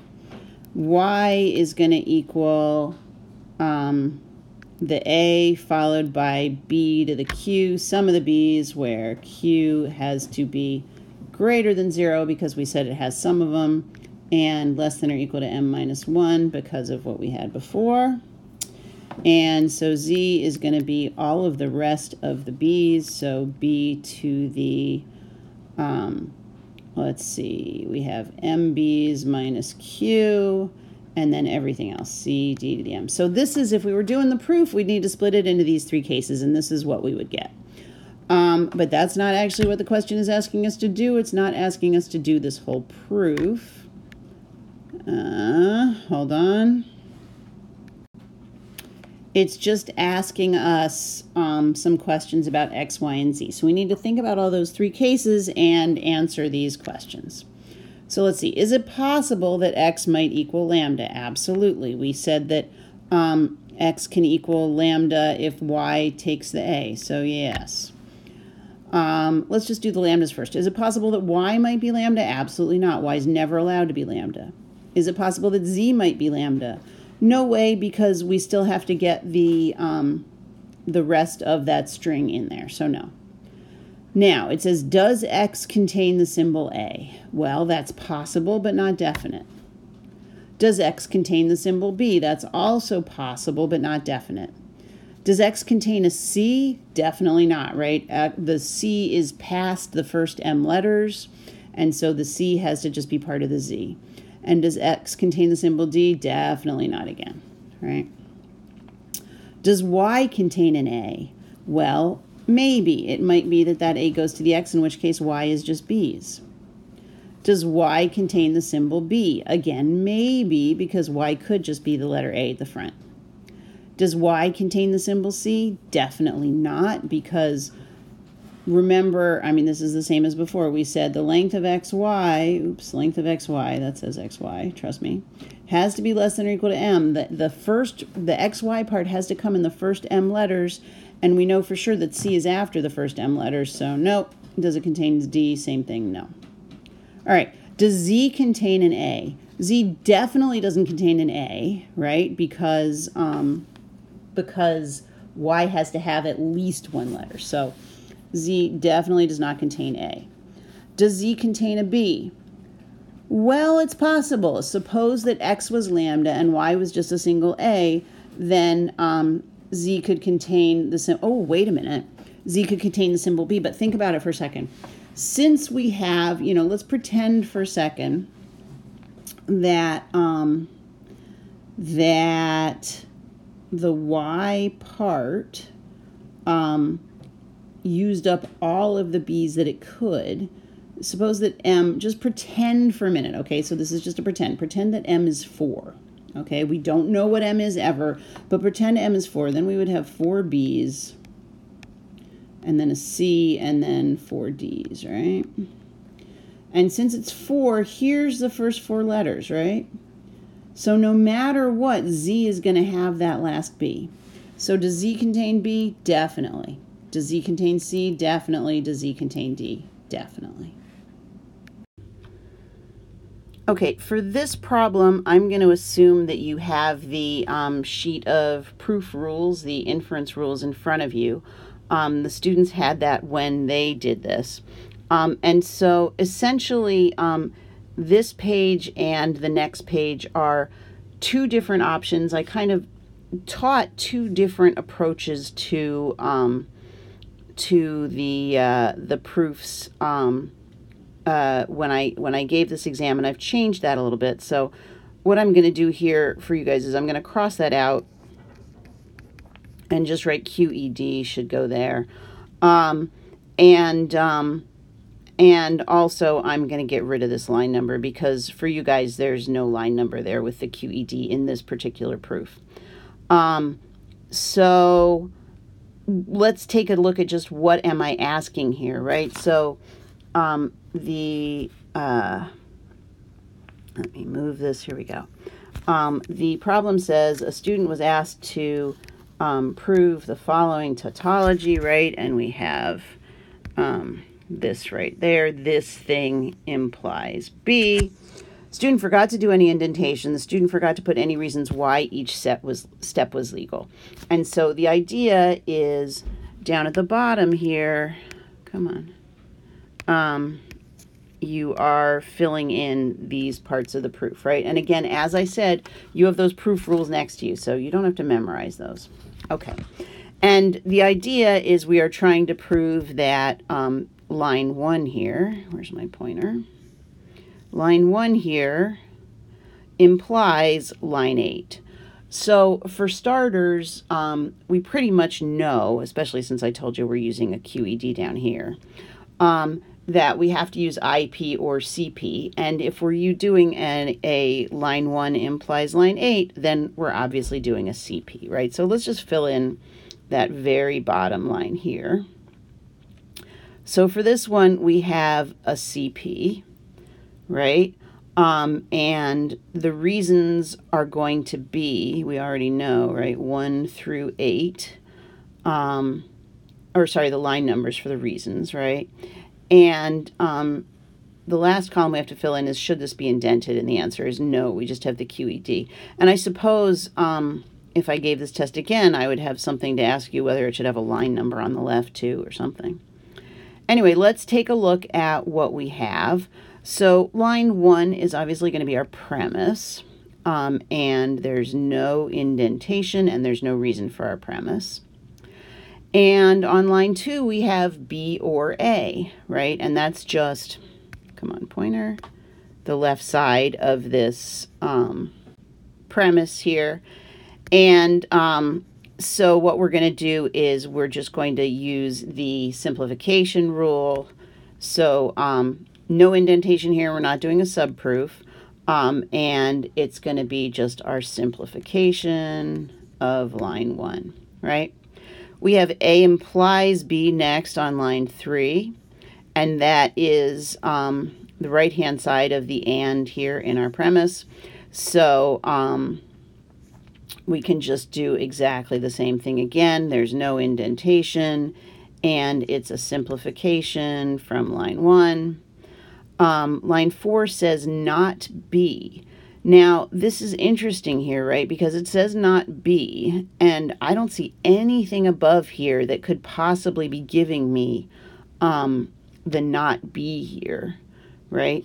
And so what I have to assume is, yeah, look, if you look at these lines here, we got a not B here, and later we have B and false. So this line here is going to be an IP of this sub piece in there, right? So now we are going to say that, yes, this not B is a, I'm just going to write 1 here. It should say, yes, single indent. Well, I suppose I can try, but yes, single. Right, my handwriting's too big for this thing. Can I make it slightly bigger? Whoa, look at that, it works. Okay, so that's single indentation. And what's the reason? Well, that's another premise, right? Because we're doing the subproof, right? So really it should say not B, and then after the not B, it should say for B, right? Because that's what we're trying to prove, but it doesn't say that because it's an exam and I'm trying to just get you to fill in these answers. Okay, so A here is going to be another indentation in our subproof. So yes, single. And how can we get an A out of here? Well, look, if we know not B, sorry, let me get my pointer. You can't see me pointing. If we know not B, and we also know that A implies B, right? Then we can use one of our additional derived rules, right? We can use modus tollens, right? Oh no, actually look. In here it says just use one of these. So I haven't allowed you to use any of the additional derived rules. So we have to find another reason for this. Let's see, we know A. Look at this. We know not B, and we know B or A, right? So if we know not B and we know B or A, what do we know? Well, we can use disjunctive syllogism, right? DS to conclude A, right? Where's my pen? DS in here from lines 2 and 4, right? Because disjunctive syllogism, look at your sheet, says if you know A or B and you know not B, then you can conclude A. So it's even exactly the same variables we see on our proof rules. We don't even have to do a substitution of a woof for something on our proof rules, right? And so now we see B. So on line 6, I'm on line 6. Come on, pointer. I'm on line 6, right? I see this B. So how could I have gotten this B? Well, if I know A, and I know A implies B, well, you know my favorite, right? Modus ponens, that's going to give us B, right? So I'm going to get my pen, and I'm going to say this is because of modus ponens. I'm still in my subproof. Oops, let's make sure that says modus ponens. And yes, it's going to be just a single indentation. I'm using modus ponens. And I'm using modus ponens. Which lines am I using it on? A, and A implies B. So 3 and 5. And now we have false, right? So this is still going to be part of our subproof. Yes, single. And how do we get that? Well, look. If you look at the contradiction rule, it says A and not A gives you false. Well, we don't have A, but we have B and not B, right? We have B on line 6 and not B on line 4. So we use this as our woof in the contradiction example, and we get false. So we get that from contradiction, contour. And it was from lines 4 and 6, right? And now we're going to use IP, right? Because we have our, we have false, and so we have from not A derive false, and not A just represents any old woof, right? Not some woof. And we didn't have not A, we had not B. But from not B, we derived false, therefore we must know that B is true, right? So that's going to be true by IP. Oh, check it out, I have an error at the end, but we'll fix that. From IP. And this is not indented, right? This is outdented, because that's the end of my subproof. Or I guess 7's the end of my subproof, and I'm now pulling out with IP. And the lines that I need to use is everything that I had indented for that subproof, right? Starting with my my premise here, right? So that's lines 4 through 7. So I'm going to say 4 to 7. And that discharges those lines. So that means I can't use 1 to 8 here because 4 to 7 are out of scope, as it were, right? So on my last line here, I know I'm going to use a CP. Let me show you with the arrow again. I know I'm going to use CP. Come on, there we go. And it's just going to say QED in here. You can't read it right in the corner, but that's what it says. And so I need to figure out what lines I can use, and it's going to be all of the lines except for those in my subproof. So it's going to be lines 1 to 3, and also line 8. Is that everything? 1, 2, 3. We lost 4 through 7, and line 8, right? And that's my QED. So that's the answer that that I would expect you guys in my current where are we, Fall 18 class to use. And probably in future classes, this is how I'm going to be teaching it, so this will make sense. It is, of course, worth it whenever you do a problem to make sure that you have done everything I said. It's worth just checking here in my what's the reason that I just chose the things that I was allowed to choose, and the answer is yes, I did, right? These are all of the basic proof rules. I didn't allow you to use any of the derived rules, right? Okay. So this was an alternative approach to a proof style that I tried and decided I didn't like.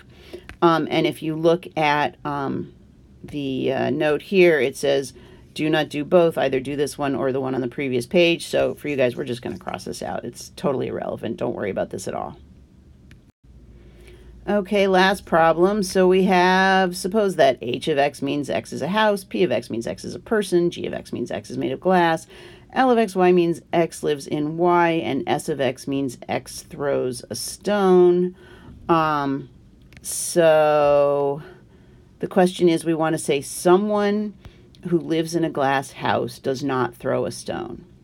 So what we need to do is we need to look at all of these possible answers and figure out which is the right one. So since the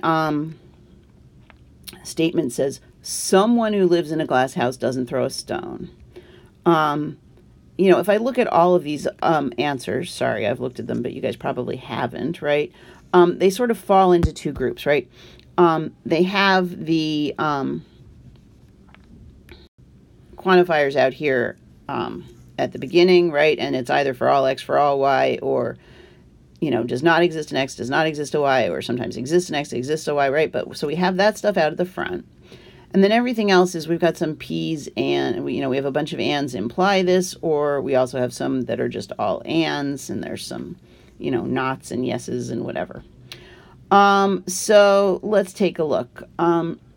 Since it says does not throw a stone, yeah, all of these are nots, right? I didn't leave any of them as s's. Well, that would have been easy. What I'm going to do is I'm just going to keep eliminating things till we figure out which it is, right? We could, of course, just pick the right one right off, but for the purposes of going through the exam with you, I think it'll be easier if we talk about why different ones don't work. So since the statement says someone who lives in a glass house doesn't throw a stone, we can conclude that there's, there exists at least one. There may be more than one, but we know that there's only one. We only need to say there exists one person. So if we look at the at what's written in here, right? They're all P and H and whatever. So it has to be an exists X, right? Because there exists someone who lives in a glass house and who doesn't throw a stone, right? So it's definitely, we can get rid right now because the person is the X part of the variable, it looks like, through all of these. So we can get rid of all the for all x's, right? So for all x, like for example, look at this one. For all x, for all y, I don't care what it says. For all x, for all y, if the person and the house and the glass but no, that's not right. Because it's not for all people. And here's another for all x, for all y, right? I guess that's the one with the and instead of the arrow above, so forget that. And those were the only two statements. So let's kind of walk through the other ones with for alls first and see what they say. So let's start at the bottom and move up. This one. So this first one at the bottom, come on arrow, says it's not the case that every X and every Y makes this true. It's just weird, right? I mean, it's not the case that everyone is a person and everything is a house and blah. No, forget it. Come on, pencil. Here we go. Right? I think we can just, I'm going to get rid of all of the not for all X, not for all Y also, because those are just, it's not what we're trying to say. Let's just see if there's any more of those. Nope, the rest up top exists, I think. Yep, okay. So let's look at these other two. I have not for all X. Let's look at this one. It's not the case that for every person, everything else is a house, and yeah, that's not what the sentence says, right? Go away. That's just weird. Okay, let's look at the next one up here. It's not the case that for every person, well, this is essentially the same. It's just got the implication, but just too weird for me. I'm not even going to look at that anymore. All right. So we're down to these ones. Now, look at this. The statement says up at the top, someone who lives in a glass house. So there's some person who lives in a glass house and they don't throw a stone. And all these ones that are saying, come here, pointer, X is a person, but there doesn't exist one. No, there doesn't exist a person such that all. No, that's not the best translation we can get here. So let's get rid of that. And we're going to get rid of all the not exist X. So we're down to these two. And the only difference between these two is here we have an implies and here we have an and. And let's think about what the implies means for a minute, right? These braces are around this whole thing. So the implies means that if this left side is true, then the right side is true. But the left side could also be false, right? And if the left side is false, we don't care what the right side is, right? And that's definitely not what we want, because we definitely, oh, come on, arrow, want X to be a person, right? But if X throws a stone, this is, again, let's just look at this bottom one. This one looks much better to me, right? There is some X that's a person, and there's some Y where Y is a house and it's made of glass, and X lives in Y, and X doesn't throw stones, right? Some person, right? There's somebody, there's something in my universe that's a person, and that something lives in a glass house, and they don't throw a stone. That looks way better to me. So that's what I'm going to pick. And goodbye to you.